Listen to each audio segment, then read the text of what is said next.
کی مثال بھی سن لو.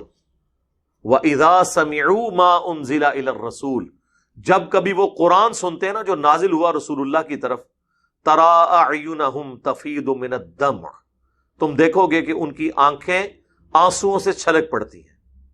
مِمَّا عَرَفُوا مِنَ الْحَقِّ، اس حق کو پہچاننے کے سبب. تو سر نہیں تھی چھلکی آنکھیں نجاشی کی جب حضرت جعفر طیار نے سورہ مریم تلاوت کی. عمر ابن عاص بت پرست تھے اس وقت، اور وہ نجاشی کے بڑے قریبی دوست تھے. عمر سیریز میں انہوں نے یہ فلمایا بھی ہے. اور آپ دیکھیں دشمنی کا لیول، جب کوئی بات نہیں چلی تو اینڈ پہ اس نے کہا کہ یہ تو حضرت عیسیٰ علیہ السلام کو اچھا نہیں سمجھتے. کون کہہ رہا ہے؟ وہ جو حضرت عیسیٰ کو مانتے ہی نہیں ہے. بھئی تمہارا کیا لینا دینا؟ ٹھیک ہے. جس طرح پاؤڈری اور چرسی بھی آ کے آپ کو سمجھانا شروع کر دیں گے کہ آپ رفع الیدین چھوڑ دیں، یہ بت رکھ کے آتے تھے اس لیے رفع الیدین ہوتا تھا. تو اب یہ بہت بڑا امتحان تھا حضرت جعفر طیار کے لیے کہ اب ظاہر ہے حضرت عیسیٰ علیہ السلام کو جیسے کرسچنز مانتے ہیں اس طرح تو مسلمان نہیں مانتے ان کے غلط نظریات کو، لیکن اس وقت تک خیر تھی، موحدین بھی موجود تھے. حضرت جعفر نے کوئی اس میں آر محسوس نہیں کی. ہجرت حبشہ میں وہ لیڈ کر رہے تھے نا مسلمانوں کو. انہوں نے سورہ مریم کی آیات تلاوت کی تو اس کے بے اختیار آنسو رواں ہو گئے. اس میں تو واضح بتایا گیا بھئی الہ تو تمہارا ایک ہے. اور آپ کو پتہ ہے اس نے پھر زمین سے ایک تنکا اٹھا کے کہا تھا کہ اللہ کی قسم جو کچھ عیسیٰ ابن مریم کے بارے میں تم نے بیان کیا ہے نا، اس تنکے کے برابر بھی وہ اس سے زیادہ نہیں تھے. ذرا الفاظ پہ غور کریں، کام کی بات نہیں کی اس نے. تو قرآن کیا کہتا ہے حضرت عیسیٰ کے بارے میں کہ وہ اللہ کے بندے ہیں، اللہ کی مخلوق ہے. جس طرح اللہ نے باقی مخلوقات کو پیدا کیا ویسے ان کو پیدا کیا. اس نے کہا بس وہ یہی تھے، ایک تنکے کے برابر بھی اس سے زیادہ ان کا مرتبہ نہیں تھا. میں آپ کو یقین سے کہتا ہوں کہ مسلمان یہ بات کرے نا کہ نبی علیہ السلام کا سٹیٹس وہ ہے جو قرآن میں اور بخاری مسلم میں ہے، ایک تنکے کے برابر بھی اس سے زیادہ نہیں ہے.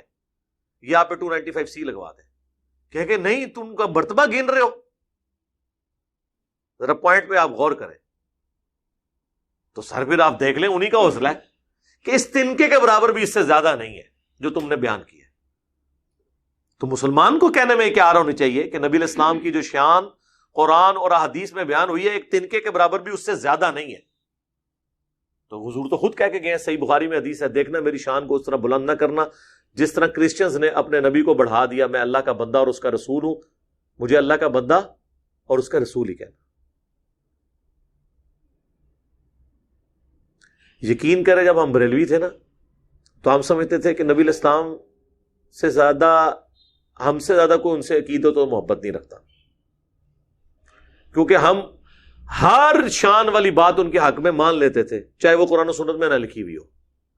اس وقت ہمارے لیے یہ بڑا مشکل تھا ماننا کہ حضور کے بارے میں ہم نے جتنی شانیں کلیم کی ہوئی ہیں ان میں سے اکثر خود ساختہ ہیں، قرآن تو کچھ اور بیان کرتا ہے. بڑا مشکل کام تھا.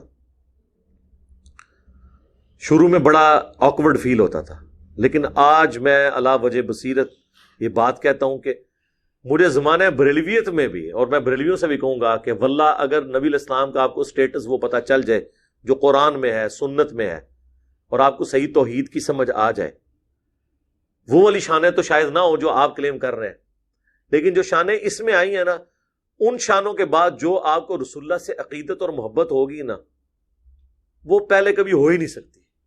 وہ جذباتی ہے، یہ علمی محبت ہے. رسول اللہ کا سب سے بڑا احسان ہم پر یہ ہے کہ انہوں نے ہمیں ایک خدا کا تعارف کروایا اور دنیا کے ہر خدا سے جان چھڑا دی، جھوٹے خداؤں سے، اور اس کے باوجود کبھی خدائی کلیم نہیں کی، اپنے آپ کو انکساری کے ساتھ زندگی گزاری. یہ جو آپ کا سٹیٹس ہے نا، یہ جو عقیدت اور محبت آپ کے اندر ڈیولپ کرتا ہے نا ایک ایسے شخص کے لیے جسے اللہ نے روئے ارض پہ اپنا نمائندہ بنا کے بھیجا ہو، اتنی شانیں دی ہوں،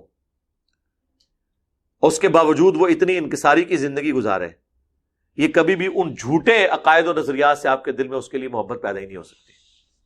اور پھر اس سے بڑی بات کہ جب آپ کتاب و سنت میں آئیں گے تو دنیا کی کسی ہستی کی محبت بھی رسول اللہ کے برابر آپ کے دل میں نہیں آئے گی.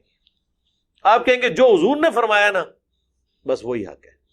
میں کسی وہ پھر آپ شاید تھوڑا ہمت کریں تو کہیں کہ بابے شاہی کوئی نہیں ہوں دسو قرآن و حدیث نے کہ کیا ہے.